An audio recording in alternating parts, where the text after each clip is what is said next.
Carl and Lou here from Games, Brrraaains A Head-Banging Life, gbhblofficial for short, and it's the Nasties.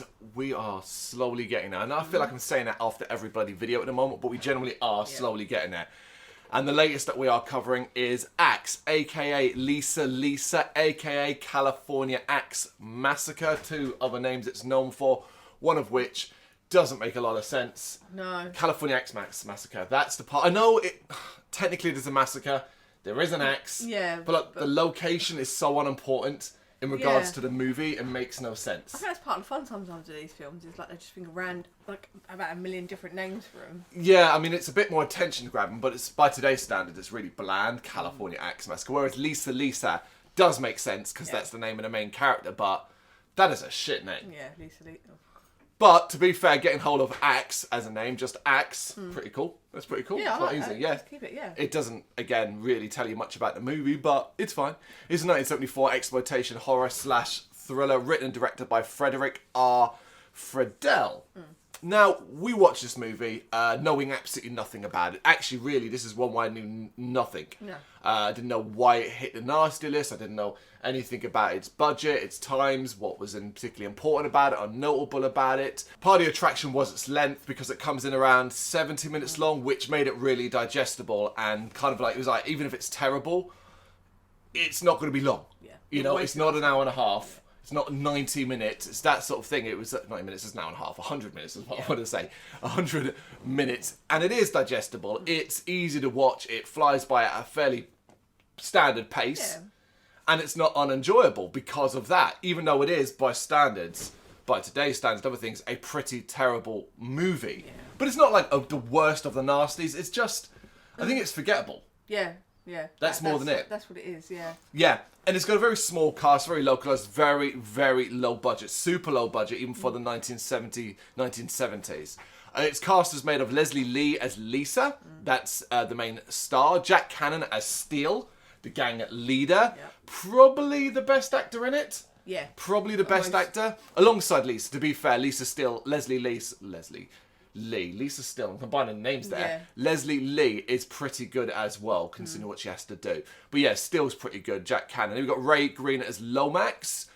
Frederick R. Friedel as Billy. And that's what I'm talking about, why I didn't know something beforehand. That's the director. Oh, so Billy, the beard, younger one, that's the director of this. So you want it to be... And writer. Probably budgetary more than anything else. I'll be in it. Yeah. I'll make the tea. I'll do the hair and makeup. Absolutely. And the other significant name is Douglas Powers, who plays grandfather. No name, just that. So it is a super low budget movie, infamous because, of course, its placement on the UK DPP list of the video nasties in the 80s. Axe is a nasty that avoided a ban hammer. It wasn't one of the prosecuted movies, but it did receive heavy cuts to at least 3 major scenes and sequences. We struggled to place a lot of them. We eventually came to one for sure that we were like, that would probably have been it. Which is a rape scene. Very tame by today's standards. And as times have changed, of course, the movie was re-released in 1999 with only 19 seconds of cuts, mostly surrounding that scene. Before it was finally released uncut in 2005. So this one easily available to find and watch, although finding a watchable, really decent copy in this country, the UK, is not an easy task. But you are, with all of that detail and that heavy cuts, and even having 19 seconds cut in 1999, to me, that suggests, if I'd known that beforehand, I'd have been really disappointed by the content of this movie. Because I think hearing that, even though it didn't get banned, or prosecuted, I hear that and I think, God, it must have some brutal content. Because even if in 1999, because remember by then we've had Scream. Yeah. We've had some brutal shit. It still had them still had 19 seconds to cut. I'm like, okay, there's got to be something quite brutal here. Yeah, no, tame. No, I don't think it does at all. At least by when I compare it to other nasties, it almost seems like the person who was in charge of evaluating this movie from the BBFC in 1999 was a little bit, maybe he was close to retirement, maybe he was still a bit old school and was on his way out and was like, no. By the time 2005 comes around, someone else is in that job, has a totally different view. Do you see what I mean? It's that kind of thing. The movie begins by introducing us to a trio of villains. Arguably the worst part of the movie because it's really hard to follow. The quality in this dark hotel room is naughty as fuck, and the sound is just terrible. And it goes on a little bit too long to really be enjoyable, and it doesn't make any sense. However, what it does do is establish the characters eventually. We've got three who, and they're kind of summed up by their behaviour more than anything else. The deviant and violent Lomax, which is Ray Green, he's like the middle gang member. Looks like every American 50-year-old man ever. It really does. But through dialogue and some of his actions, you get the impression he's a little bit nastier than the rest. Maybe we compared them too, as we were watching it, Dusk Till Dawn. And we compared Steele and Lomax to George Clooney's and Quentin Tarantino's character. Obviously, nowhere as interesting or as layered or anything like that. But Steele was George Clooney. George Clooney's character. More in control. Yeah, more in control. Very, very sinister. Could get very, very mean when he wants to. Very tough and that kind of thing. Whereas Lomax is the Quentin Tarantino, a little bit twisted, a little bit sick, a little bit messed up in the head. That's what we kind of got from that. Although we are overselling these characters by comparing to that. It's just, it felt like, oh, there's a bit of similarities there. Of course, the cruel and aggressive Steele, which is Jack Cannon. And the third one, who is probably the most puzzling character. And it's strange because he really didn't write this character well, considering he plays the character. It's Billy, a tag-along, played obviously by Frederick R. Friedel, who, and what I really struggled to understand here with him was, why is he here? He doesn't seem to want to be part of it. Why are they dragging him along? I forgot, did they explain? No! We thought first, is he related? Is he like... I thought the most sensible thing, maybe we did miss something, but, you know, it's not long enough to really miss much. It would have made surely more sense for him to be the younger brother of Steele. Yeah, so he has to kind of come like, along. you know, I'm looking after you because Mom wanted me to. Yeah. That kind of thing. And I guess if they, you know, there we go. That would have been another reference to Dusk Till Dawn, of course, as well. But, you know, this is way before Dusk Till Dawn. So who cares? It's not like they would be copying it. It came out 1974. But it doesn't make any sense because it's not even like they're trying to initiate him in a gang or anything like that. They don't even do a great job of suggesting that he had got caught up with them in, say, a robbery or something, and he then accidentally killed someone. But because of that, he felt protected or like indebted to the gang. It really doesn't make a lot of sense. He isn't comfortable with it at all, is he? Like, he's really not happy. No. And like I said, they're in this hotel room because they're waiting for someone to come back, who ends up coming back with his partner, and it appears that bloke owes them money. So they beat him up, attack him, and end up killing him. The other fella ends up jumping out the window to get away from them, killing himself, which was odd. We're like, okay, all right, that happens. But it does set up at least all of that, sort of who those gang members are, sort of mob-related people. They leave the crime scene and head to a convenience store where maybe this could have been a cut section. I'm unsure about this because basically they assault and humiliate a female clerk. But it's not done terribly. There is a little bit of sexual violence and they make her expose her bra. And then put like is it an apple or something on her head? A ketchup bowl. Because it pours down her face, and we were like, oh, that blood looks terrible. And then it was like, no, it is ketchup. They actually wanted it to look like ketchup. That kind of thing. But it's not very brutal. It's not very terrible.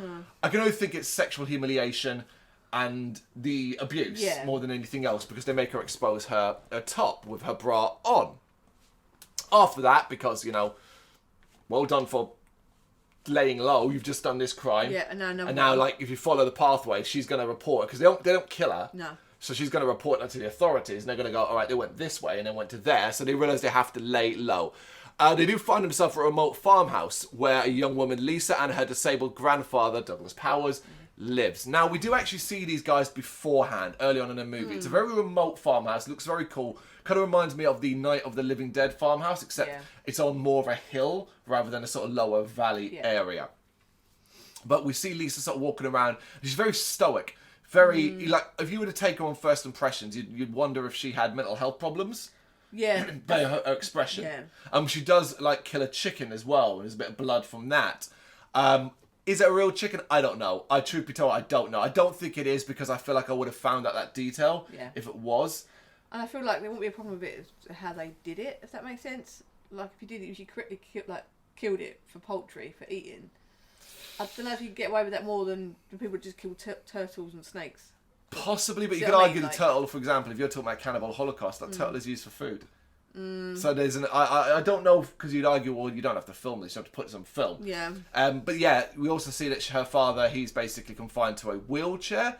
I suspected maybe he'd suffered a stroke because he can't speak, can't look after himself. She feeds him, dresses him. We get a sort of long-winded, her washing him down kind of scene, and he just sort of stares blankly at her, constantly playing TV. But throughout the movie, you'll get the impression that he still has his faculties about him enough, as he wants to express himself, but struggles too. So she's like, and she just comes across like she's floating through life, passive almost. Yeah. That's a lot in life, really. Basically, yeah. Almost like the drag of having to look on her grandfather has taken its toll upon her. Now, I will give credit to the movie. It does a really good job of never really telling us exactly what the score is with Lisa at all, but building up nicely so you're left with enough suspicions and question marks to go, because you are like, well, where's her parents? Where's the adults? Where's everyone else in this family? That kind of thing. Like, you know, if that's her grandfather, where's the mother and father potentially, and stuff like that. You never really get that much of a hint beyond they've died. She says they've died and stuff like that, but how and why, the movie won't tell you, but it might wink towards a possibility. That she killed them. Possibly. It doesn't really connect the dots up nicely for that, but because, we'll spoil it now, we're talking it through, Lisa is psychotic.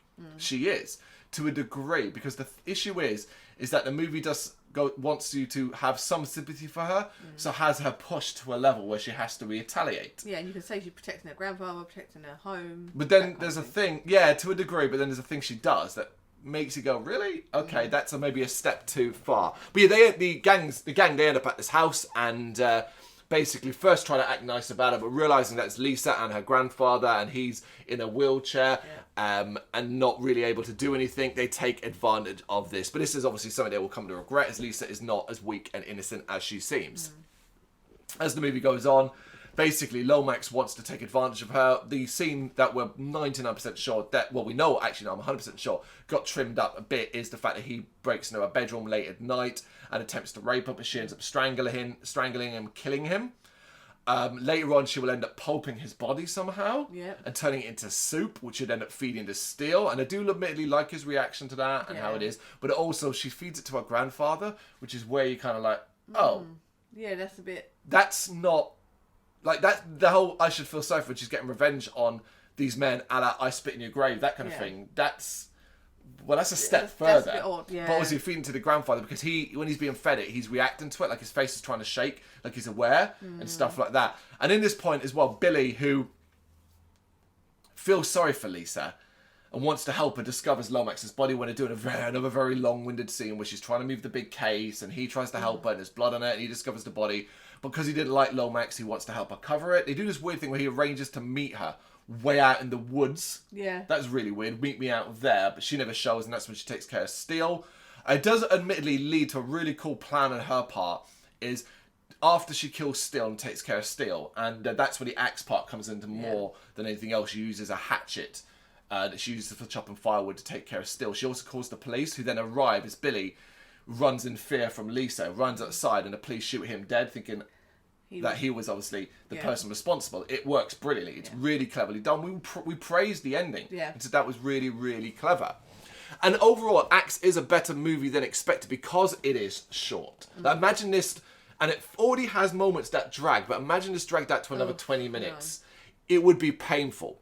But it also takes some risks, and one is that plot switch with Lisa being the aggressor and committing those seriously violent acts. I think of the time this was released in 1974. I'm like, hey, good on you, man. Like, that's a cool idea, particularly as she was a very young woman, and she looks very demure, looks very innocent. They keep her in white. Almost all of it to try and keep that innocence look there. And they've not given her a backstory as well, so you are kind of just going on what you piece together, which is done well, because let's think about all the things we're describing here. We get told none of this. We have pieced together through our watching of it that Lisa is psychotic. Where that psychotic break came from, who knows? But we also suspect she may be responsible for the death of her parents. She's psychotic maybe because of mental health issues, and it's just got too much for her, looking after her grandfather. But it's gone one step further when they say when you're pulping bodies and feeding the blood as soup to a family member. But that also then breaks the question, because the grandfather at points looks almost fearful of her. Yeah. Is she responsible for what happened to him? Ooh, yeah. Does that mean there's all these things you don't know? Yeah. You almost want a little bit more detail about it, but then a little bit more, just so you can kind of really go, oh, that's quite really well done. The film's justification of our actions isn't just with the home invasion kind of things as well. That's a problem in itself. It's how the violence that follows and what happens. That's where the censors kind of get involved. It is, like we said, by today's standards, very tame, uneventful. It just doesn't hold up. Little does, though, to be fair. So I don't want to overtly be harsh on Axe, because it's not like many other movies from around this era. Let's think of another early 70s one. And in fact, earlier, Blood Feast. Yeah. That, it just, some stuff does not hold up. But then that was more memorable for me. Like, I remember scenes of that. Mainly because of the over-the-top acting, more than anything else. Axe has a very, very subtle, underplayed level of acting. Everybody's playing it calmly, and with the poor sound, you're struggling to hear things, so there's elements of that. But it also looks really cheap. The gore effects are very poor. Yeah. Like, I cannot praise them. Even for that time, they look even poorer. And I think we're kind of selling it as a movie that you might like or might not like, because also the story has those slow points, and obviously the writing of the character is flawed. But its short runtime makes it more enjoyable. We're going to keep coming back to that aspect. This is not going to overstay its welcome. It feels and looks like a movie from the mid-70s, and that is exactly what it is. It is a nasty, but not a nasty by any standards. If we were ranking, and we will eventually, I guess, do a tier list ranking of what will be the most memorable for the nasty reasons, for the reason it appeared on the list, this is in the lower tiers. It really is in the lower tiers. But I think overall it's surprisingly impressive for its period and for its budget and for the struggle and the fact that the writer, director and actor basically did so much on its own. I think you'll be pleasantly surprised by its enjoyability. Yeah. I don't know. I didn't find it very memorable, but I still enjoyed it. But you can remember a lot of the points of it, right? Yeah. You can remember things like Lisa, you can picture it and stuff like that. I think what's really unmemorable, weirdly enough, and when I think back to it, and bear in mind at the time of recording, it's been about 2 weeks since we watched it, when I think back to it, the violence is actually what doesn't stand out. Yeah. I think more of the build-up was like the actual gang itself. Yep. There's a table scene where they wanted to make her food, and eat a roast chicken. Yeah. Like things like that. That's so random. Yeah. But that sort of sticks out in my head more than anything else. It's Axe. It's Lisa. It's California Axe Massacre. Whatever name you've watched it under, whatever name you've watched it under, or whatever name you end up watching it under, let us know what you think of this movie in the comments. Thank you very much for watching. You can check us out on gbhbl.com, as well as on Facebook, Instagram, Twitter and Tumblr. Go to Patreon to help us out over there. That's patreon.com/gbhbl, as well as Big Cartel, where you can find some of our merchandise. We have a podcast running on SoundCloud and Apple Podcasts. And of course, if you like this video, do us a favour, hit the subscribe button and help the channel grow. Games, horror and heavy metal. What else is life for?